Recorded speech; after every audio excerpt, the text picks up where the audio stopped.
the wild world of the diagnostic lab space, nothing is off limits. With science, compliance, sales, and marketing. Welcome to Lab Results with your host, Blake Port.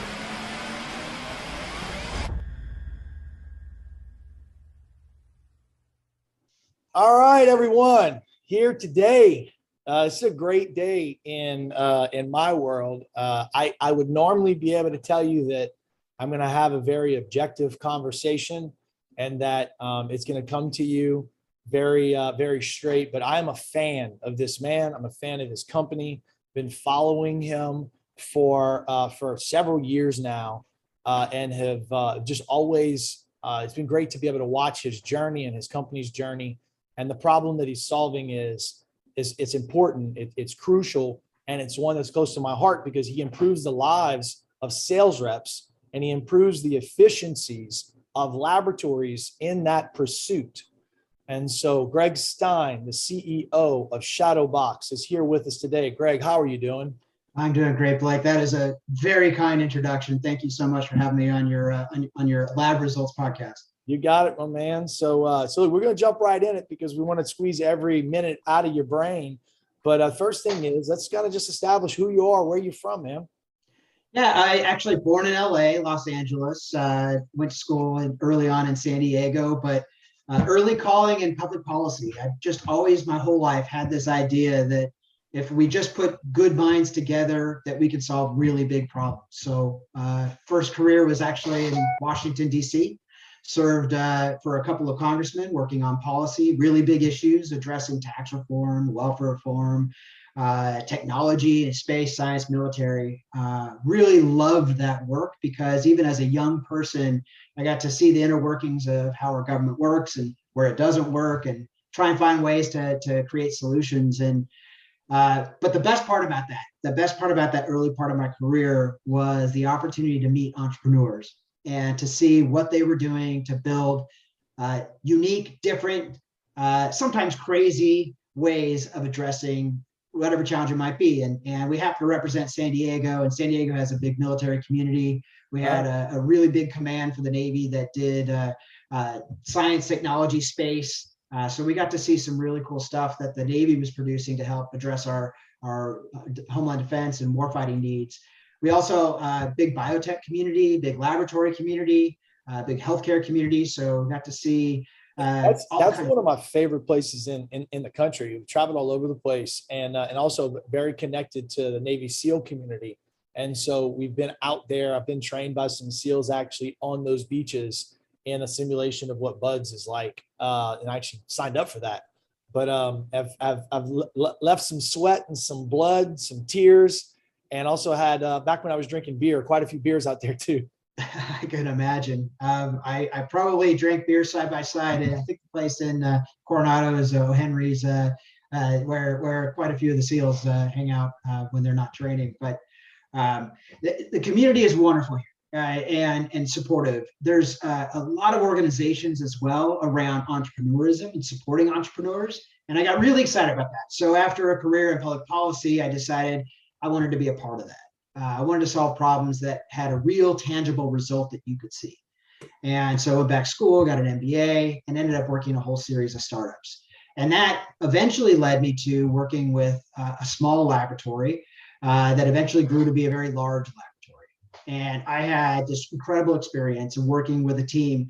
We kind of felt like sometimes we're a SEAL team in that we had each other's backs, and the things we were doing were pretty difficult to do, and we had these amazing accomplishments. Can you explain real quick, because people who maybe aren't, I'll have folks that are going to be listening to this that are in healthcare, maybe they're in pharma, maybe they are in sales and they're in real estate. They're just picking it up because somebody said, "Hey, listen, this is a good sales podcast." Give me just your take on what makes Diagnostic Lab so unique. Well, there's a number of reasons. First of all, I don't know the exact stat, but it's something like 85 or 90% of all medical decisions are based upon what happens out of a diagnostic result. So it's the critical first step in the healthcare process. You're a patient, you have a pain. You're a patient, you don't feel right. You're a patient, whatever it may be, you have to get a diagnostic to help the clinician understand what's actually happening with you. So we are the tip of the spear. We are the people that are going in first and really providing critical information for patient care. And so that's not only exciting, it's important.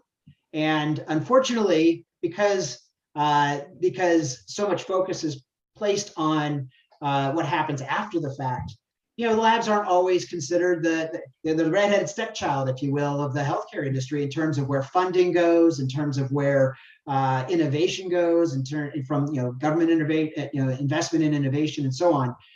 And so that means the diagnostic labs and all the diagnostic companies that are out there have to be innovators themselves. They have to be able to drive new ideas and new tests and new means of conveying the information in those test results back to patients and clinicians in order to distinguish themselves in a very otherwise commoditized market. I mean, you've got the two big players, LabCorp and Quest, but everybody else has to really drive through their sales force, their marketing, through their lab operations, through every step of the whole process, a means of really claiming territory as to what makes them different and important. Yeah, in a lot of other industries, they talk about red tape and they talk about bureaucracy, and it's a minefield. It's razor wire. It's bullets being shot. Like, you make a mistake in lab. Like, one of the things I tell like my guys that come from real estate agents or timeshares, everybody wants to break into healthcare sales because they're like, I want to be a pharmaceutical sales rep, or I want to be a device sales rep. If you're in sales, for some reason, healthcare is kind of like a status thing. And inside of that place, Diagnostic Lab has kind of got the car sales type of feel to it because of what happened in toxicology, what happened in PGX in 14, 15, 16, and it got a bad taste in some people's mouths. So in trying to clean it up, I make sure I let them know what you can do in real estate will put you in jail in Diagnostic Lab. Oh, absolutely. If you're in oil and gas sales, the way that you treat customers and the way that you entertain, the way that you position your product, the language that you use that is common in that contract, if it is now spun, and I'm reading it, and I'm now reading it from a diagnostic lab standpoint, it is a fine, go to jail type of a scenario. And the other complexity is most independent laboratories are owned, Greg, by people who legally cannot operate it. Like, you have to be a PhD or you have to be an MT or an MLT to be able to manipulate the samples, to be able to actually validate the systems. But yet I got a general studies degree and I'm the CEO. That's right. So you have to trust in partners, and you have to trust in technology and software. And there's now a bigger thing because some people are technologically averse. They don't want to learn it. They're afraid of it. And there's just no way to get through it. There's no way to get through it. Yeah, it's really important for the people who are out in the field every day that are going out and winning new business and keeping customers and addressing these needs in the marketplace. It's really important for them to understand everything that's required after that order is made or after that clinic is set up. That regulatory burden that you described, I mean, it doesn't even begin to really dig into all of the various steps and all of the various requirements along the way. And at the same time, the government is in some instances working. The FDA is trying to add further regulations to the process to make it even harder to bring new tests to market and stifle innovation. And so it's really important that we in the field, we in the industry, don't give them a reason to do that. We follow the rules as they are. We're clear on what the boundaries are, and we don't overstep them. I don't want to steal your thunder on the way you guys do requisition forms and the actual service that you provide, but I could look at a laboratory's requisition form and know if they've been through a payer audit or not. Oh, without a doubt. I can look at it and know that they've been through a ZPIC, they've been through a RAC, or Blue Cross Blue Shield is up there. Yeah. Without a doubt. And you see the evolution of the rec forms as these organizations go through their maturity and their business cycle. Absolutely. I feel like it should be like a scared straight program for lab CEOs and executives where you bring them through I direct them to the OIG hot sheets. I got somebody who's playing a little bit too close to the, over the line. I'm like, look, man, spend the next 2 hours, Google oig.gov lab fraud. It's interesting you say that, Blake, because when I worked at the lab, I had a whole bunch of jobs. And one of my jobs was a 1-hour session during sales rep training. And I would actually put examples up on the big screen of, this is an example of something that would land you in jail. This is an example of an agreement that you think is totally legitimate and reasonable in any other industry, perhaps, but is going to land you in jail, to your earlier point. And we felt that it was really important for the sales team to at least have had that background of experience and knowledge, so that they can back away, because no sale is worth jeopardizing your organization and your teammates and so on, because when the OIG comes knocking, it's not pretty. No, and you want them to be focused on the other things. We want them to be focused on the clinical care. Because what's important to the doctor, don't be on my agenda. I don't want to go into a sales situation with a physician and he's smelling that I'm desperate for commission. That's not what I'm there for. I'm there to be able to advance the ball in some way, shape, or form. I'm trying to earn the right to have another conversation. I'm communicating a message and I'm asking permission. And that permission sets up a conversion of the mindset. And one of the biggest barriers out there in the land, they give you 2 things. Are you in network, and can you interface with my lab? There is no doubt about it. Those are the 2 things, the highest hurdles possible. Oh man, I'm like, I love this molecular testing. This sounds great, man. But my staff's not going to go for another portal. They're not going to want to use it. I'm going to want to sign in with a username and a password. I need you to be interface. You got to do an HL7 integration. And then it's all right, well, who are you? Oh, well, we're eClinical. And then my head just goes down, because it's like, it's going to take me 6 weeks to never. I used to have my fingers crossed that it would be Practice Fusion, because that was an easier. And once you got it, it's easier to be able to go through it. But there's 8,000 of them out there. And there's other vendors that are trying to do this. And the reason why I think you're so special is because of your approach. So hope I didn't set it up too high for you, but can you just talk about that particular problem and what sales reps actually have to do? Oh, absolutely. I mean, so when I was working at the lab and working with reps that were in the field to try to solve whatever problem it was they had, this was almost always number 1. I couldn't do anything necessarily about whether we were in network or not in network in that particular location or with that payer mix for that practice, but I could help with the integrations. And we spent millions of dollars at the lab trying to expedite and improve it integration process.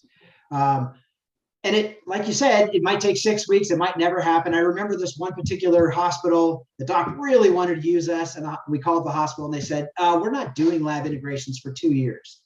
So we wouldn't even get started on the integration for 2 years. And then another 6 months to a year after that, hopefully the doc remembers the sales rep's name, right?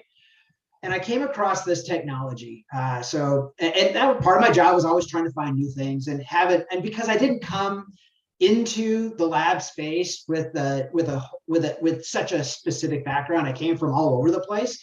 I found this technology not built for lab at all. It was actually built for entertainment purposes. But what it does is at the end of the day is it enables the rep to walk into the doc's office. The clinician says, yeah, I want to use your new molecular test. You got to be integrated. And the rep says, okay, great. I'm going to install my HIPAA compliant secure browser. We call it the Lab XYZ ordering app. You install it, you open it up, you log in once into the app. You then log in once into the underlying EHR that's now opened within the app. And with an easy button, you can start ordering in literally 5 to 10 minutes.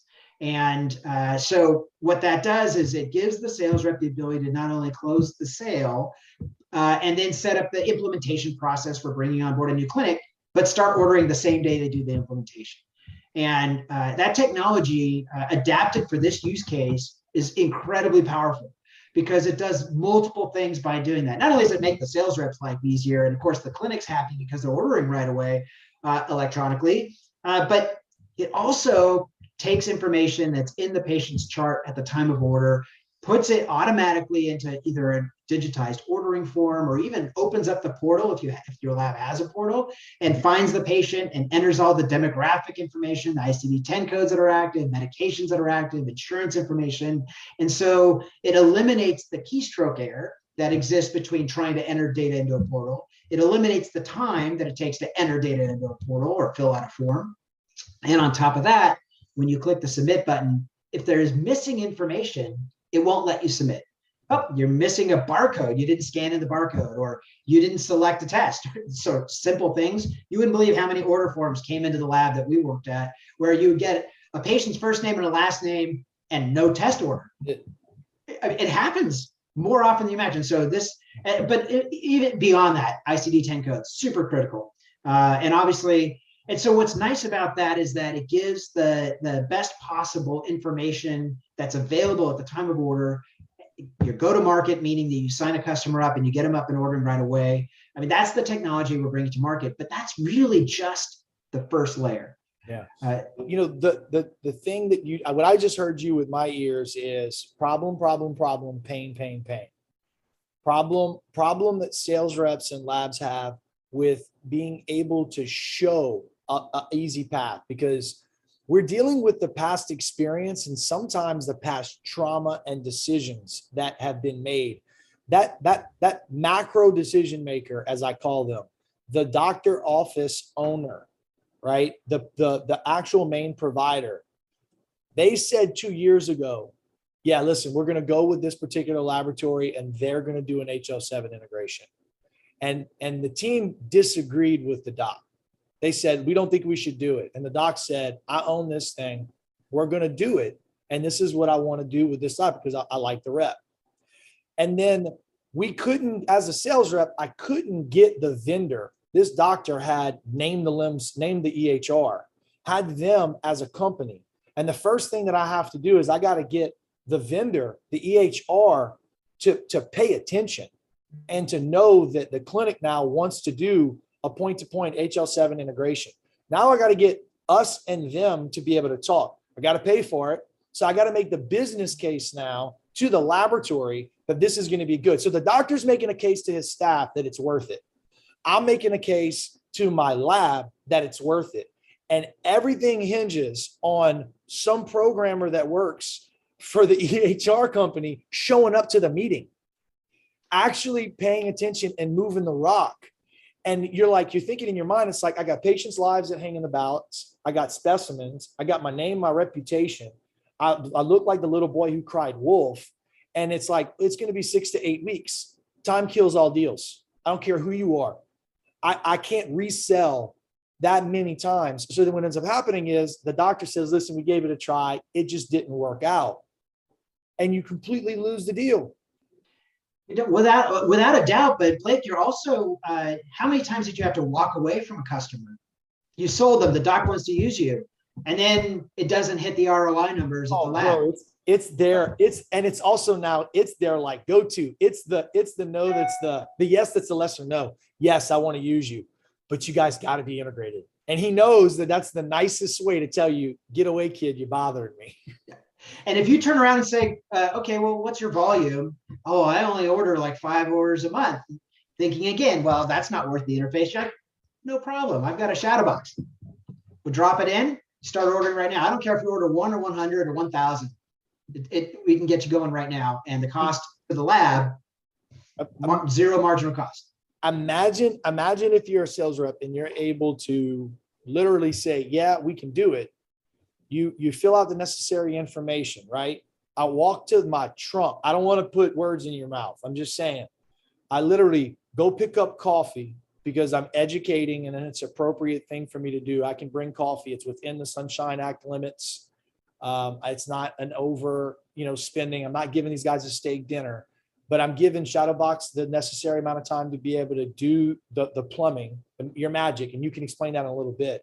And then I go grab my trunk stock and I come back in and I say, okay, doc, so, it looks like you have 3 patients that have the symptoms for this particular type of test. We can go ahead and start using the system now. Is that possible with you? Absolutely. We see it every day. Absolutely. That's what I'm saying, guys. Like there's a better way to be able to roll these clinics out. I have tried some of the, I don't want to call them imitators because I don't ever want to throw shade on somebody who's busting their ass to be able to fix things. But I've tried to use companies that do it differently than you. And I personally have been let down. So like I had to overcome that trauma when I was coming back in to what Shadowbox can do. And I've seen it, you know, so. Yeah, Blake. Well, I mean, you got to understand in this industry, there's no silver bullets. You, as a lab, you have to have a whole suite of ways of addressing these opportunities. Shadowbox adds a tremendous amount of value to that suite. It opens up the aperture to be able to get some of these clinics up and running right away, and it allows the rep to focus more on winning new business and keeping business rather than having to call up that analyst at that EHR company and say, why didn't you hit the meeting that you just described earlier? It really gives the rep the opportunity to focus on the things that are most important to them. And I think it's important that reps need to understand as well how much happens after the order is made. Because if they don't get that information, good information and electronic information, accurate, complete, and current at the time of the order, there's a whole bunch of things that have to happen after the fact to try and get the lab paid. Even more importantly, what if it's a tox screen, for example, and the medication list isn't there? Right. That is a tremendous effect on whether or not that clinic gets a good test result that they can properly talk to their patient about. If the ICD-10 codes aren't there, et cetera. All of that information is super critical at the time of order, because if you don't get it then, you're chasing it after the fact. Well, the triage factor here too, you know, I mean, at the end of the day, when samples come into the laboratory, and if I'm talking about a paper requisition form lab, right, that still has, and a lot of physician offices, no matter if we have the best, I went in a laboratory, we literally went from 7% 7% electronic. After COVID, we were 98% electronic because we told people we can't accept paper anymore. You can leave us, but we can't accept paper. We have to go electronic. The new account still started out on paper. And it's because we had to be able to do the portal training and get them set up, and we couldn't get that done same day. But when paper requisition forms come into a laboratory, I've got to triage my clear required information from my payer information, how I'm actually going to get paid on it. I mean, I don't want to make a statistic up here, but I would say 95% of all laboratories, before they run the test and release the result, they don't know if they're getting paid on that sample. That's right. That's right. And even if you have a portal, which portals were a great evolution of the process, because at least you give the clinician your special sauce. You give your lab experience in the portal. But what you're not getting is the fidelity of the data that lives in the EHR at the time of order. So you might have a patient where they type into your portal 1967 date of birth, and it's really 1976. Right. And now you're chasing, right? So with Shadowbox, instead of 10 digits, it's 9 digits on a payer ID. It's just they fat fingered. They put an L instead of a K. Yeah, and think of how busy those clinics are, and how often that happens. I don't have stats on it exactly, but it was more than you would want to see because of the rework that's required after that. But what also is important to understand is that some of that error is actually living in the patient chart at the time of the order. And so, we'll find that maybe 30 or 40% of an order that comes through even electronically is going to have an out-of-date insurance on it. It's going to have a keystroke error. It's going to have the wrong home address because the person moved, right? And especially, early in the year when people are, changing their payer, their plans, or they're shifting employers, all the data in the EHR is as accurate as they can possibly get it, but it's not always accurate. And so what Shadowbox does through our partners, our channel partners, is we actually take the information that's in the patient chart. And if a lab wants us to, we can run an eligibility check against the insurance information in the chart at the time of order. And if it's not eligible, we can run a discovery and see if we can't go find that insurance information that's current. And so we have a great partner that helps us do that. And then imagine now you actually have the correct insurance information. The next phase of this is, well, what is it going to cost the patient? As you know, the No Surprise Billing Act was passed, not too long ago. It's being enforced increasingly, and people want to know what they're going to have to pay. Especially with the advent of these high deductible plans, where at the beginning of the year, especially, they've got these, $3,000, $4,000, $5,000 deductibles, and they get a bill in the mail, from a lab a month later that says they owe $1,000 for a test. They had no idea. The clinician doesn't care. No, right? No, that's the other thing. What you're talking about is so insightful for salespeople and for laboratory owners to understand. A lot of people think that it's a sales rep's job to be able to sell the doctor to order the test. I look at it a little bit differently. You got it. It's the sales rep's job to train the doctor to be able to sell the test.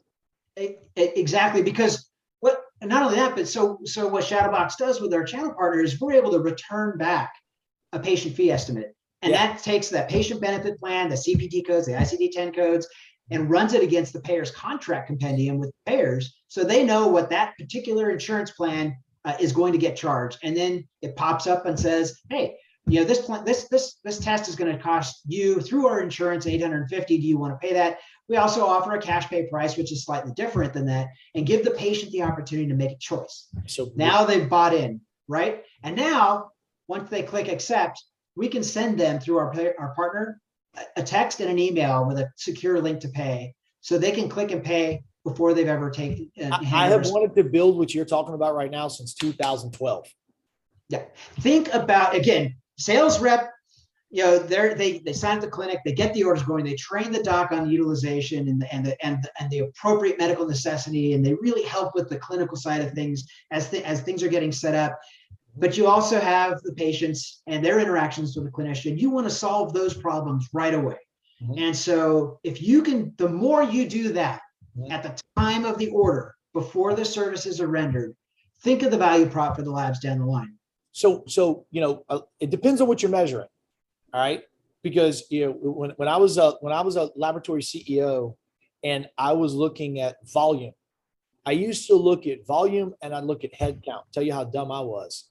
I would brag about the amount of samples we were doing every month, and I would brag about the number of employees I had, right? Both expenses. Yes. Both expenses. Neither one of them were revenue or profit. That's exactly right. Exactly right. My success was measuring the wrong thing. I wasn't looking at how many samples I was collecting on. I wasn't looking at my profitability per practice or my profitability per head count. Hey, I've got 175 employees and we're making $800 a month on each employee, right? Not losing, making. And so when we look at, if you're a laboratory owner and you're a laboratory CEO and you have to make this decision, would you rather pay for a test not knowing, and the numbers are pretty much 50-50 that you're going to get paid on it, or would you rather be able to tell the patient, here's a cash pay option. If you want it, you can have it. If not, you don't have coverage, which means as the lab owner, you don't experience the shipping cost. You don't experience the actual COG, the cost of good to run the test. You don't experience the expensive EOB that scares the patient. And then they call the doctor's office and they yell at the doctor's office and it ruins your relationship. You nailed it. You nailed it. We're also bringing into that process prior authorization automation through another partner.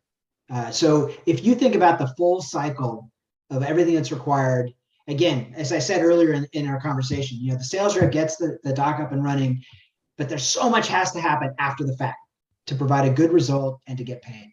And that's our mission. Our mission is we want to elevate patient care, and we want our customers to have the best possible profitability that they can with the innovation they're bringing to the market. What I love what you did is we built our own LIMS system back in the day because we thought we were smarter than the industry. And I don't know, we learned a lot, put it that way. But everything starts we were starting at the bench because we were like, man, these LIMS systems look like they were built by software developers who had conversations with scientists, but they didn't actually go on the bench and actually have the workflows done right and the reporting done right and the turnaround time, it didn't feel like it was accurate. So the good LIMS systems have done that. They've started at the bench and they basically worked. Now they're at the practice, and that's where they stop. What you've done is you basically gone to the practice and you've worked backwards.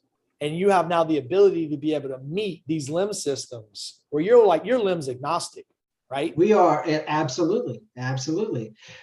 In fact, we like to call what Shadowbox does or is a single pane of glass.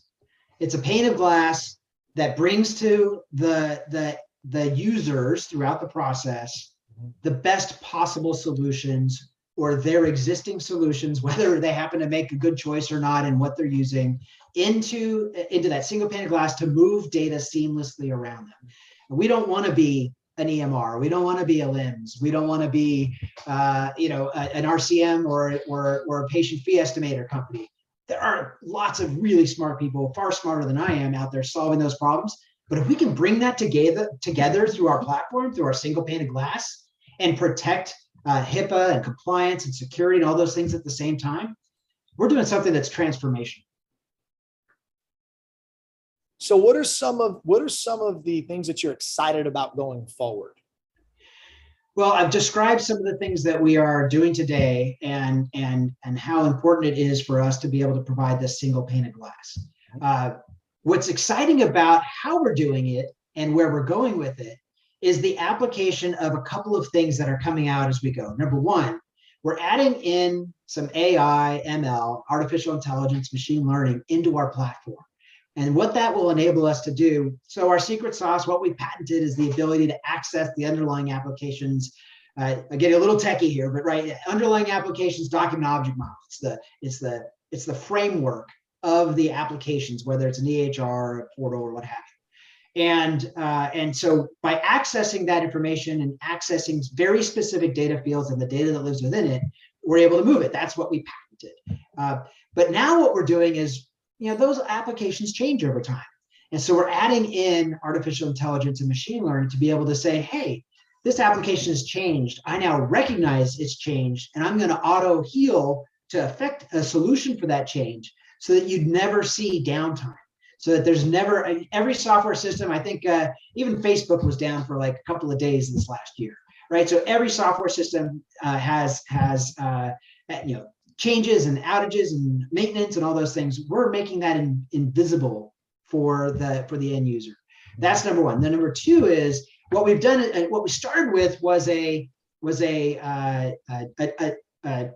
document object model EHR to a document object model portal. And what we found is that it works really well with the document object model of the EHR to extract the data. But to write the data, we're finding that sometimes it's more efficient and faster to be able to convert that to an HL7 message and send it to the LIMS, or to access an API to one of those customers' portals or what have you. So what Shadowbox has done is become extremely flexible in the way we connect the EHR information to our lab services and customers. The other thing that we're doing, which I'm really excited about, is we're really enhancing what we call robotic process automations, or RPAs. We have a customer that's a multi-state treatment facility. They have over 100 locations, I think 6 or 7 states. They are mandated by the government that every time they write a script that's a controlled substance for any of their patients, they have to check a state PDMP, a prescription database run by the state. They had a handful of employees spending every day, all day long, keystroking in searches into these databases and pulling reports. And we've written a robotic process automation that looks at the EHR that they're using, identifies the patients that are coming in that following week, and then runs a robotic process automation overnight so that the report is sitting in the patient's chart by the time they get there, eliminating error. They were able to reposition all those FTEs, creating an audit trail so that if ever there, God forbid, somebody passes away or there's a payer audit, that they have at their fingertips the ability to say they met the mandate. We're doing like 20,000 of these a month for them. So again, what we're talking about is just the tip of the iceberg. There was a legislation. So here's where my way back when public policy comes in handy, is that I follow this stuff. So the Cures Act was passed in like 2016, signed into law. The information blocking rules finally went into effect last year. And what information blocking rules say is that no EHR vendor or any healthcare service provider who has patient information can block another healthcare provider or a patient from accessing that information. And what that means is that we now have a green field as long as we're secure, as long as we're compliant, as long as it's a healthcare, as long as we're following the BAAs and all of that, we have the ability to now take information and move it wherever it needs to go to rapidly improve and increase the speed and the quality of the way in which patients and their clinician caregivers are accessing and affecting their care.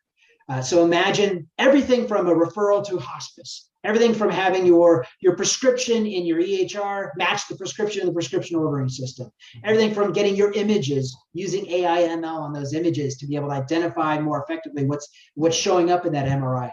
Again, I get excited about it. Sorry if I'm a little like over the top in this vision, but ultimately we believe every clinician throughout healthcare is going to have a Shadowbox on their desktop because it creates this intelligence, it creates this flexibility, it creates this opportunity to be in control of the data you own, but to get that data wherever it has to go with a click of a button. Well, and this is the evolution. Like, this is what has to happen. And you just gave the perfect example for it.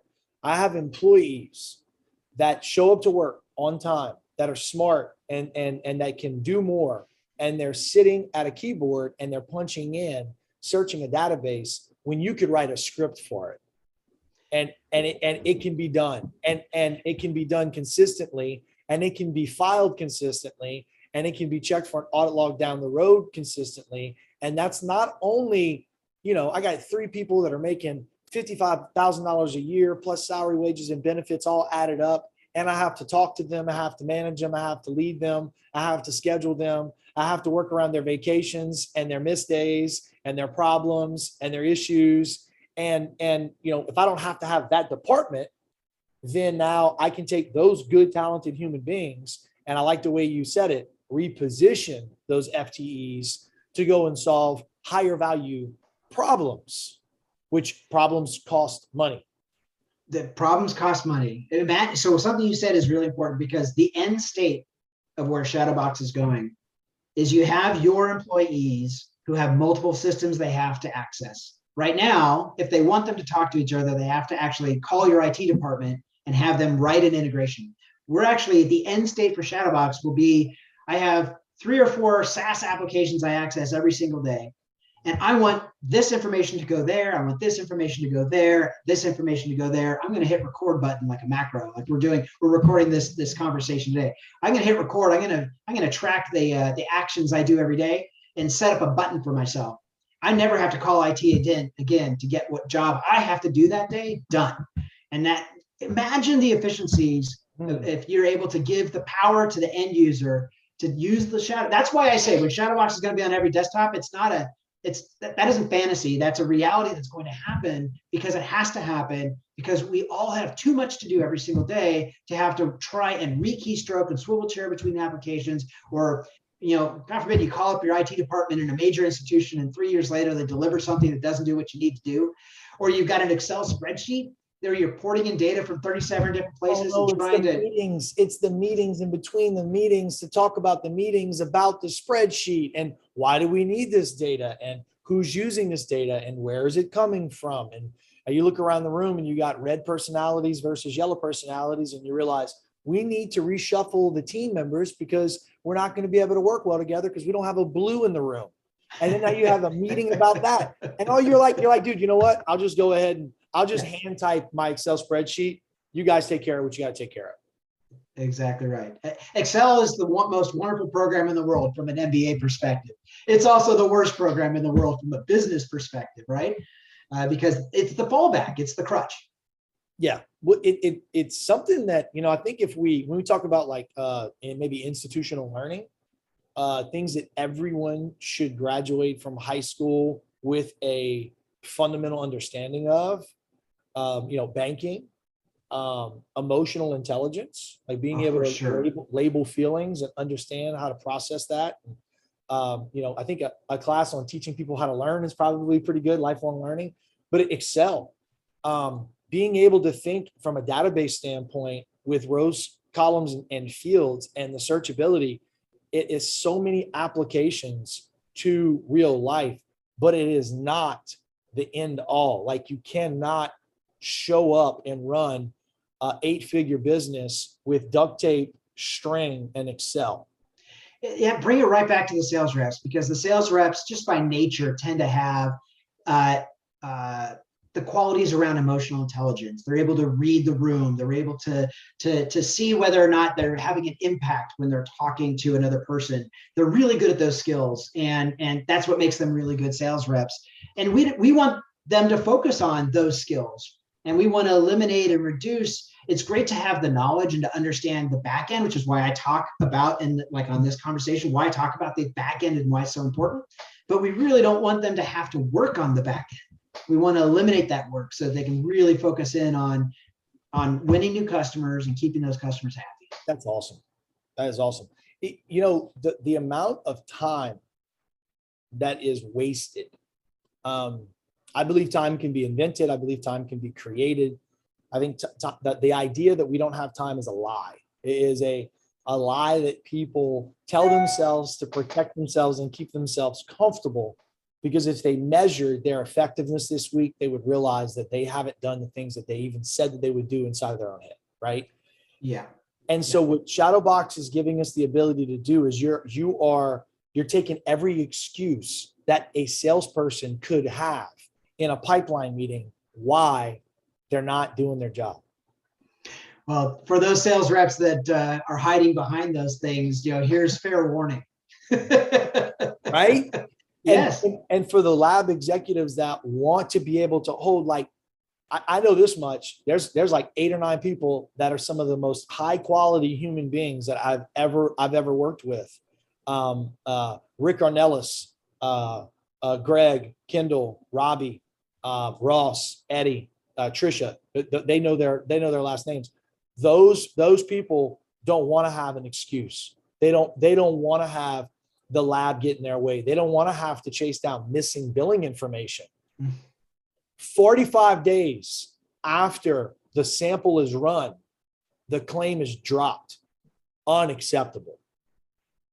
There is no way that you can hold the practice accountable, Greg, if I'm waiting 45 days to drop a claim, 30 days to even look at the rejections, the denials, and the no responses, to then give feedback back to the sales rep in a rush. Hey, we only have 17 more days to be able to respond to this claim. We need you to hurry up and go get these 834 samples taken care of today. And you're like, why am I just finding out about this? Yeah. That is the literal conversations that I've had in, I don't know, man, 15, 20 laboratories in the last 12 months. Yeah, without a doubt. And I've sat in those meetings with payers every quarter. And, we have a payer contract and we sit down and they say, we have X million dollars in outstanding claims. Would you please just pay us like 50 cents on the dollar, 25, something? We got to clear it off of our books, right? The other thing that's important to share that I want to touch on, because I do think it's really important, we hadn't hit it yet, and that is that Shadowbox not only enables the sales rep to be more efficient and effective, but it also dramatically reduces the burden on the internal IT staff or the third-party IT support that a lab hires. So let's say that there is no silver bullet, right? I've said that, but for the EHRs that Shadowbox can access, which are these browser-based access points like Athena, ClinicalWorks, Practice Fusion, et cetera, for all of those EHRs, 50% of those that are being requested, you take that off the plate of your IT team, and now your IT team can focus on things like the highest return on investment type interfaces. They can focus on improving their portal. They can focus on improving the LIMS process or their operations, or working on other internal operations and software operations that are far more important for the business than setting up clinic, 1, 2, 3, who may or may not use you 6 months later. The sales cycle is something that in lab, it works best if it follows like this type of sequence. I communicate a message, I capture permission, I convert mindset, I compel to action, I close commitment, and I collect samples, right? And I create consistency. So let me kind of review that.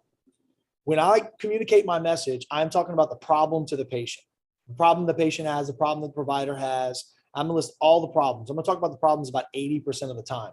And And I'm not going to pitch a thing. I'm not going to talk about the facts. I'm not going to talk about the device. I'm just going to talk about patient care, right? And then when I capture permission, a lot of people think that when you ask for permission that you're showing weakness.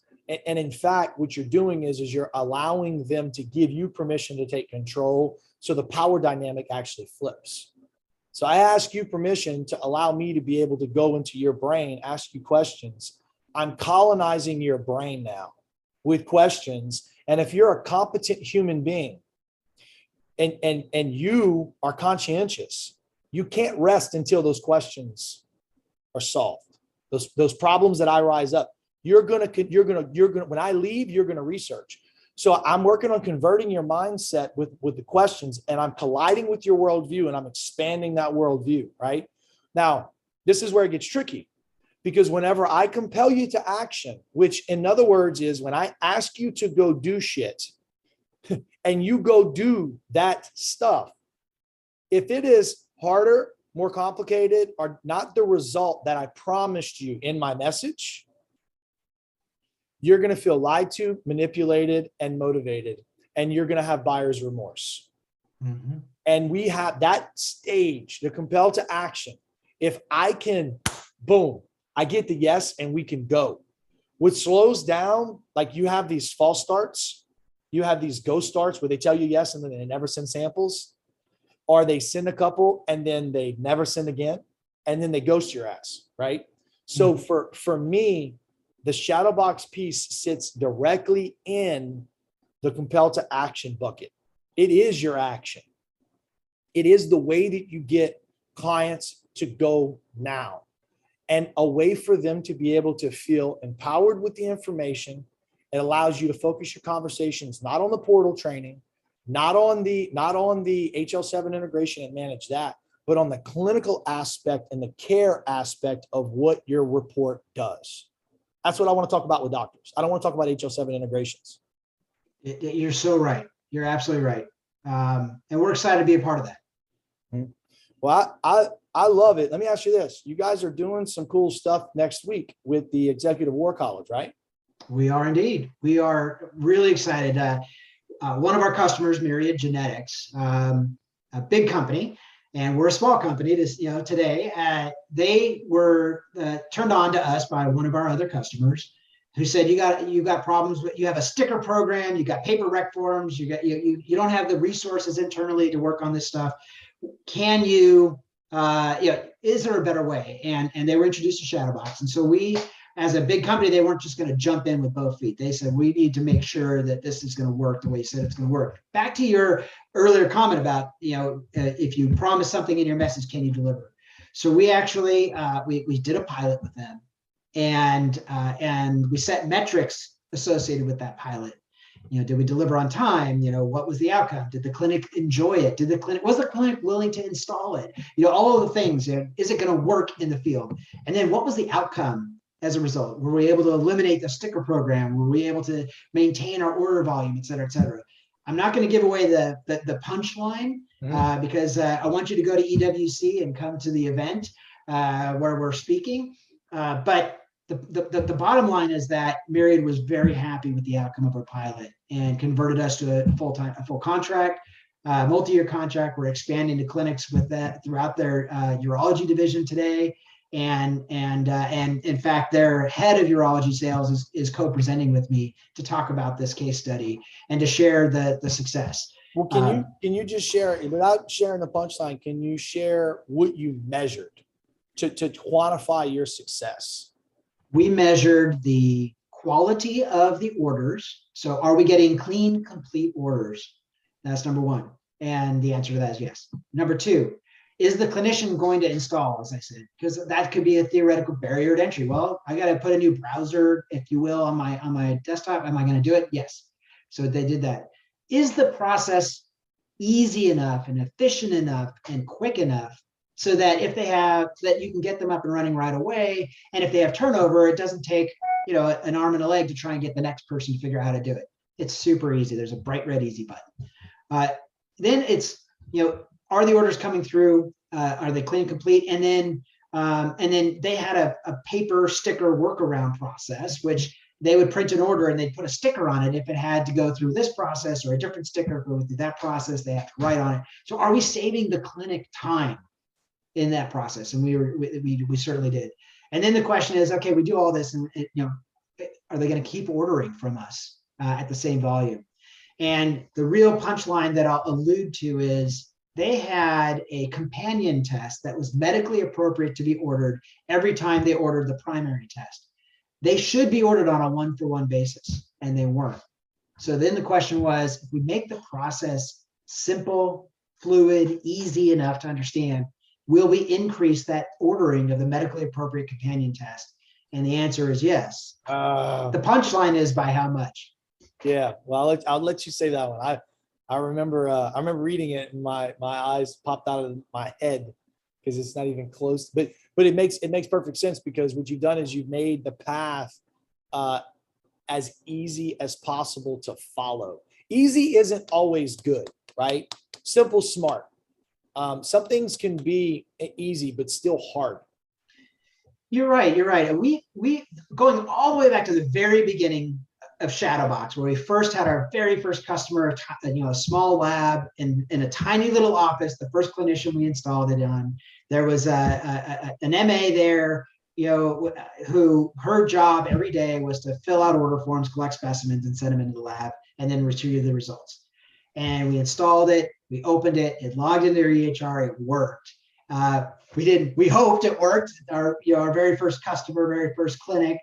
It worked. It opened up, and she hit the easy button, and the look on her face when it popped up, the same order form that she had been using on paper, popped it up digitally on the screen with all of the patient information already filled out. She literally, like, eyes lit up. You could tell that emotional intelligence, if you will. You could tell we had made her day, we had made her week, we had made her month, because we were going to save her so much time. This was not just easy, but it was simple at the same time, and it was accurate and complete. And she just said, this is a wonderful thing. We had another customer, a bigger lab, that wanted to pilot with us, and we were in a practice with them, and this is a high ordering practice, probably 1,000 orders a month. So they ran a pilot with us for 3 months, and they said, all right, pilot's done, it works great. They went to the clinic and said, what would you think if we got rid of the Shadowbox enabled ordering process? And it was like, take me into the parking lot and shoot me. It would be a disaster. I mean, it was universal. So what that conveys is we really are creating value for everyone, throughout every stakeholder throughout the chain. Yeah. And on top of that, for you lab folks, it's sticky. It's really sticky. Once you get this in there, once you get them using it, going to anything else is going to be very hard. So it might be simple to go to a paper rec, but it's not easy. So I want to talk about that stickiness real quick. The first time I ever heard that concept of a sticky product, I was 26 years old. I was working for JP Chase. So, your policy experience back in the day has made a big impact on your life. I wouldn't be who I am today if I wasn't a banker for 6 years of my life. And one of the things that JP did, one of the best training programs on planet Earth, but everything was around online banking. We needed to get clients on online banking. What they wanted was a share of wallet. Okay. So your credit card, your debit card, your mortgage, your home equity, your 401k. I wanted your business checking account. I wanted direct deposit. There were these sticky products that if I got you to go, with direct deposit, and your payroll was always coming in my bank account, and then I got you to go on online banking and you paid all your bills there, you're like almost never going to leave, because nobody wants to redo that. Okay. So if you think about in your life, listeners, where there are these sticky products that exist, Greg just laid a gold brick on your lap. It's your job to make the product sticky. It's your job to make the offering sticky. There's a great book called Made to Stick that a friend between you and I, a guy that I know you guys work with and I used to work with and in some aspects worked for, first conversation I ever had with him, he said, you should read Made to Stick. It sounds like you're speaking out of the book already if you've never read it. I said, no, I've never read it. And it changed my sales life. And it's about making those sticky opportunities. And Shadowbox is that sticky opportunity for laboratories and providers. That's great. You couldn't have said it better, Blake. So, okay. So then just one more thing, and then I know we're both busy and we got to go. What's the next half of this year look like? It's crazy that it's almost May and we're looking at the year's almost halfway over. But if you fast forward to December 31st, 2022, what's the rest of this year look like for you? What are some of the goals for your company, that you want to see have happen, if you don't mind sharing? I don't mind sharing our objective. And so with all the appropriate disclaimers, as this is management's best view as to where we intend to go. This is not a sale of a security and all those things. We're going to more than double, get close to tripling our top line revenue. We're going to triple our customer base. We're going to establish key channel partnerships with best-in-class solutions throughout the value chain. I've described many of them already on our call.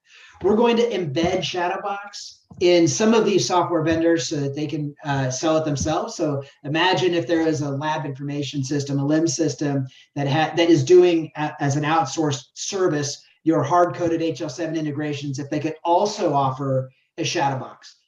To be able to create much greater scalability. Mm-hmm. We are going to increase our footprint in other segments within the market. We're great within lab and DME. We're going to grow beyond some of these other segments and ancillary service providers. We're going to improve the product quality and stability and functionality. We added this year already what we call an accept all feature, which you get 1,000 results that come in, and there are 5 you really need to spend time looking at, and the rest can just go into the chart.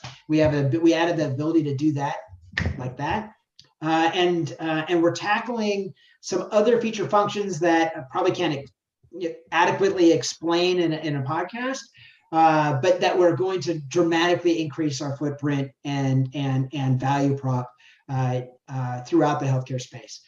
Lastly, I will say that we're growing our team. We brought in a chief commercial officer at the end of last year, a new head of engineering, and we're growing our sales success team. We're growing our sales team, and we're bringing to market awareness about what we do, because we're no longer a startup. We're a company with a significant base. We're started, and so what we're going to see this year is a huge inflection in turning that amazing product that we've built, this technology we patented, into something that is a must-have for every ancillary service provider and beyond. What I love about what you just did on the fly too, no preparation. That's not something that we talked about. But when we look at smart companies that are doing what you're doing, and the fact that you're in software, and the fact that there's nothing that happens by accident in your world. A lot of people will think that success comes and it's part luck. And I can say, I buy into that a little bit. I think, preparation, opportunity, that old adage, that ends up amounting to luck. You don't get lucky with code. You don't get lucky with software applications. You've got to see where the market's going. And then you got to code your ass off to be able to be there when it gets to you. And the only way that you can do that is if you have clarity on where you're going to be in the future. Absolutely. And I would say that so often in a conversation with an IT team, they say, well, that's not how it's been done. And we say, but you don't see where it's going. We're right in the wave of where it's going. And you should get on board, because it will dramatically improve your lives and your pocketbook. But you just said the name of a company that I hope to have on this podcast pretty soon too, as far as riding that. So I'm a fan of those guys as well. All right, my friend, if you have any closing remarks, I know that every CEO of software or a company that has an application such as yours, best thing to do is probably to be able to schedule a demo. Do you have a place where people can go to do that? Absolutely. Go to our website. It's shadowbox.com. We have probably 100 different places where you can click the button to say schedule a demo. It is a see to believe kind of thing. When we first started, that was one of the hardest things, is people said, what you're saying is too good to be true. And we had to go out and prove it. And we have. And so come check us out. we're a very flat company. So don't be surprised if I show up on your on a sales call with you to help explain our mission and our vision and why it's so important what we're doing. And Blake, I'm really appreciative of you reaching out and asking me to be part of this. I think what you're doing is incredibly helpful to the people that are listening in and watching. It's really a wonderful evolution of technology to create these podcasts. I know that sales reps are in their cars for hours on end traveling around, and to be able to learn when you go and to expand your awareness and to do different things and think differently about things, it's a really powerful and supportive tool. So I'm very grateful for what you're doing. I appreciate it. One more thing. I'm going to ask a tough question. If we were to say that a salesperson's average compensation right now, because of ECRA, as at least, salary plus commission, or not commission, excuse me, predefined bonuses. Forgive me, subject to ECRA, predefined bonuses not tied to volume or value, is in the range of $100,000. And we look at an investment like this, and that can do everything that you just said. What percentage of that number is the Shadowbox investment? Does it depend on the volume and the setup, or do you have something that's pretty much like, this is about what it's going to cost a laboratory? So being a lab guy, coming from the lab space, as long as I did, we designed Shadowbox and our business model to be aligned with a lab's business model. And so rather than having a clinic by clinic installation fee, or even a transaction by transaction fee, we have a one-time setup fee that gets you set up into the Shadowbox platform and a monthly subscription. And it's flat and it's tiered. That means that as a CFO of a lab, that I'm going to pay this much money for the Shadowbox support and services over the course of the next month. Now, if your volume exceeds that tier for a period of time, you pop up into the next tier. But that way, your lab never has to make a decision as to, am I going to install a Shadowbox on this next clinic based upon some financial calculation. It really takes the decision-making process down to zero. As long as you are an EHR, your clinic's using EHR in a library, and as long as you're set up with us, and as long as you have the guts or the drive or whatever, you can install Shadowbox in 50 or 100 different locations, do one every day for the next 6 months, and you'll have clear visibility into what that's going to cost your lab. And imagine from a sales rep perspective, if you want to hit those bonuses, how much time you can spend going out and winning new business versus chasing missing billing information and calling up EHR vendors to try and get their analysts on the phone. I mean, that's just not the best use of your time. That's not what you're in the field to do. And on that, we'll end it here. Thank you, Greg Stein. Appreciate you joining us. And I'll see you next week because I'm going to be at the Executive War College too. I'm looking forward to it. Thanks, Blake. You got it. All right, bye.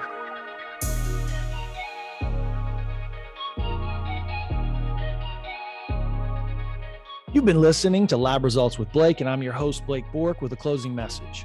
Our whole target with this podcast is to positively impact the lives of 10,000 sales reps. And the best way we know how to do that is going to be by looking at the share button. The reason why is that's basically you telling us that we've done a good job impacting your life positively. And so you're now giving permission to share that message to your crew. So smash the share button. Let us know that we're doing a good job. Give us a like. That's great too. Subscribe. Absolutely. But the best thing that we can say is by sharing, greatness is contagious. And none of us woke up this morning to be average. We all woke up to be great. Thanks for listening. We'll see you again soon.